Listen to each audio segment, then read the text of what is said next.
Hey friends, it's Erik Hatch with Hatch Realty, and today I have some incredible tips for you on what you need to do to prep your home for winter. It's right around the corner and we need to pay close attention to that.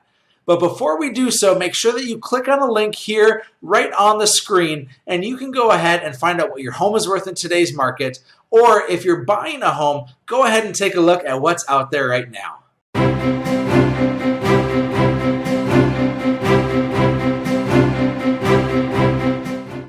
As I promised, we're going to talk about great tips in order to prepare your home for winter, as it is simply tomorrow or the next day, but it's coming up. So the things that we need you to do first and foremost are pay attention to your gutters. In fact, it's an overlooked thing. The leaves are falling, they're going to fill your gutter, and then water's going to come in and it's going to freeze and it can't drain properly. And then all of a sudden, now all that water is pouring down directly onto your foundation.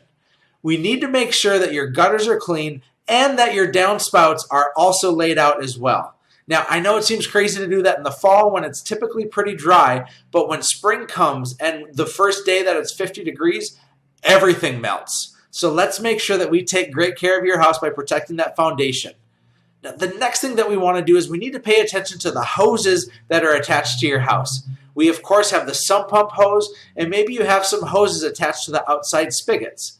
Let's make sure that you detach those before the big freeze happens. And if you don't, here's a bit of an insight, is the water's going to get in there, and then as it expands when it freezes, it's going to burst some pipes, and you're going to have not only a hot mess in your basement, but a wet mess in your basement. So let's make sure we protect that. Of course, we want to talk about sprinkler systems and blowing those out, and so many other tips. I could go on, but rather I'd have you go in and read the rest of this article, because we have some tips that you don't want to miss out on.